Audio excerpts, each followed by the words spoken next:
I've never been the type to scare easily. I served in the army, worked as a forest ranger, spent nights alone deep in the woods. Nothing ever really got to me. But what happened to me last fall still keeps me up at night. It happened in northern Minnesota, where I have a hunting cabin, a small off-the-grid shack about 2 hours on foot from the nearest road. No signal, no electricity, no neighbors, just you and the forest. I went there alone, like I always do, just to relax, do some shooting, and get away from people. The first night was peaceful, quiet, fire crackling, stars above. I passed out like a baby. But right before dawn, something woke me up. Someone was calling my name. Dave, a woman's voice, soft, like a whisper, but I clearly heard my name. I thought I was dreaming, maybe a half-sleep hallucination, but then I turned my head toward the window, and my blood ran cold. There was someone standing outside. In the dark outline of the woods just beyond the porch stood a woman, only she was too tall. Her shoulders were narrow, arms unnaturally long, almost down to her knees. She didn't move, just stood there, staring at the cabin. I grabbed my rifle and rushed outside, but no one was there. No footprints, no sound, nothing. It was like she vanished into thin air. I chalked it up to being overtired, maybe a vivid nightmare. But the next night, it happened again. The voice, my name.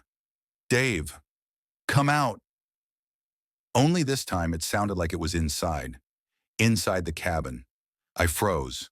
I swear I felt something behind me, like someone was standing right there, breathing slow and heavy. I heard the floorboards creaking, soft, deliberate steps. But when I turned around, nothing. Then I saw the door. On the inside, the wood was scratched, deep marks, like with nails. You're already here. I left that night. No bag, no gear, not even my rifle. Just ran through the woods like a lunatic until I hit the road. I haven't been back since. But sometimes, when I sleep with the window open, I still think I hear her voice. Dave. It's been almost a year. I changed my number. I sold the cabin through an agency and never went back to the woods.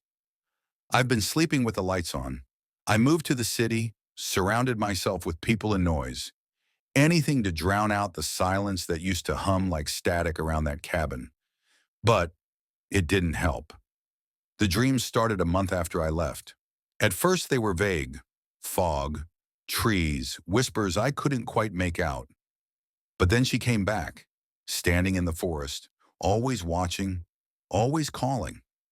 I tried therapy, medication, even staying with friends. But the feeling wouldn't go away, that pull toward the woods, like a magnet under my skin.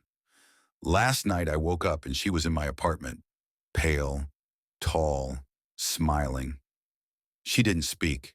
She didn't have to. I heard her inside my head. You left something behind.